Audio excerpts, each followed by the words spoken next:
Quake nearly broke everyone's computer in the late 90s because it required so many resources for the graphics at that time and that kind of computing that people all over the internet were complaining that, well, my computer's too slow, Quake is freezing and locking up, and I can't even play it.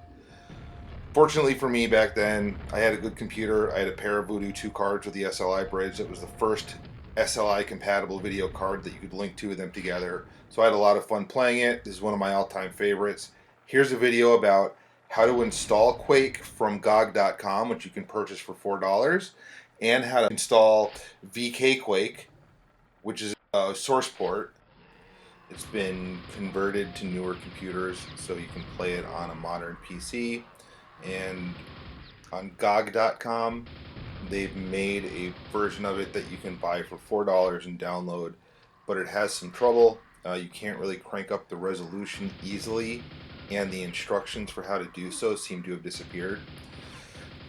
There gets a 404 error when you try to look it up, and there are a lot of options in the console and original Quake to make it very customizable and to change a lot of settings, and those are just not there in the GOG version. So someone made a source port of Quake called VK Quake.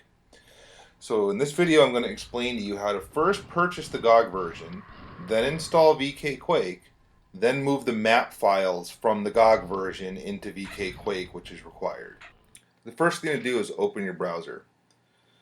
You're going to point it to GOG.com. That's GOG.com. This is a site where you can purchase and download games. You're going to use the search feature to look up Quake.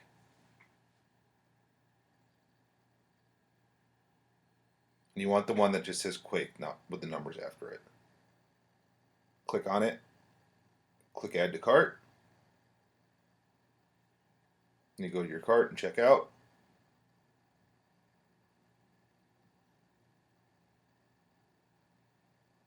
And it's going to ask you to sign in or create an account if you don't have one.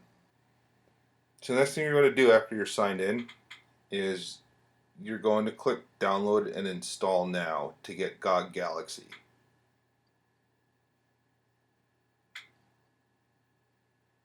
This is the program that you're going to use to download and install Quake.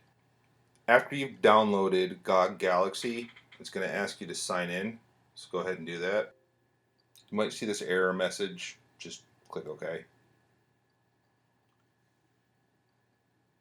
Sometimes it does that on the first installation.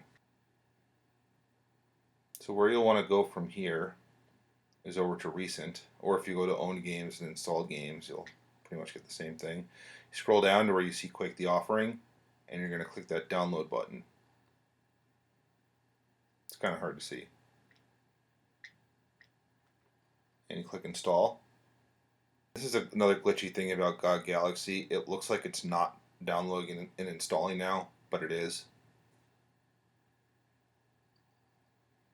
See how that little circle spinning there where the arrow is, where the pointer is? If you actually click on that bar, it's going to bring you to the stats where if you look at the top it says installing 4%. That's how you'll be able to actually see the progress. So the next thing you'll do is click the play button at the top so you can start Quake and you can just see the basics here.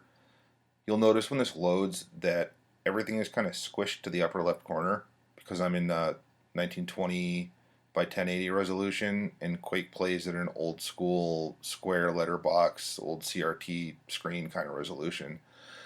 So the trouble with this is when you go into the settings for Quake from GOG and try to change the resolution, that's where the problem is. So you click Options, you move your pointer down to the using the arrow keys on your keyboard, the directional keys. If you were to go down and go to Video Options, you can't see it, but right now I'm pressing all kinds of directional keys up, down, left, right to try to change the resolution, and it just won't let me. And when you look up how do you change the resolution on GOG Quake, it just goes to some 404 and file not found error, trying to find that page on the GOG forums. So I'm going to show you how to use VK Quake. First thing you're going to do is open up your web browser, and you're going to point to this address. I'll have it in the About section so you have a link to it. This is going to go to a GitHub that has the VK Quake source port. You're going to download the Win64 zip file. Go into your downloads folder, open up the folder so you can see all the files. Now open up another Explorer window, and you're going to go to your root C drive. And you're going to create a new folder called Quake. You're going to go into that folder. You're going to create a new folder called VK Quake, all one word. And you go into that folder and you create another one called ID1, id1. Now extract all these files into the VK Quake folder.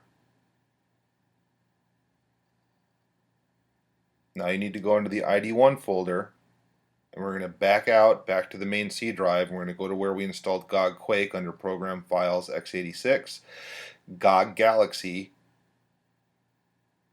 Games, Quake, and then you're going to go into the id1 folder, and you're going to copy these pack0 and pack1 files into the ID1 folder. Those are the map files. VK Quake won't run without them. This is why we purchased GOG Quake to begin with.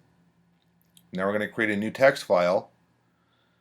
We're going to call it autoexec.cfg. And I've got some parameters to copy and paste into this file. It's going to set frame rate, water effects, and various things that you could do from the console that you can also put into this config file. And then save the file, close out. There's one more thing we have to do here. We go to View, and then File Name Extensions, so we can remove that .txt at the end of the file name, because we just want this file to be called autoexec.cfg. Make sure you want to change it yes. And if you want, you can go back to hiding the file extensions if you don't need them. Now we're just going to go up one directory level to where we extracted everything from the zip file. And we're just going to double click VK Quake. Windows Defender is going to give you some guff about it, but you know, it's safe. So we're going to run, it's open source software. So we're going to run anyway. And now you can see again, we're at low resolution. This is the resolution it was originally intended for. But now's where we can actually change the resolution easily just by hitting escape and going to options.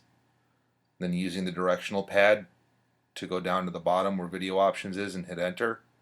Then you use the directional pad key, the arrow key to the right to scroll through the resolutions.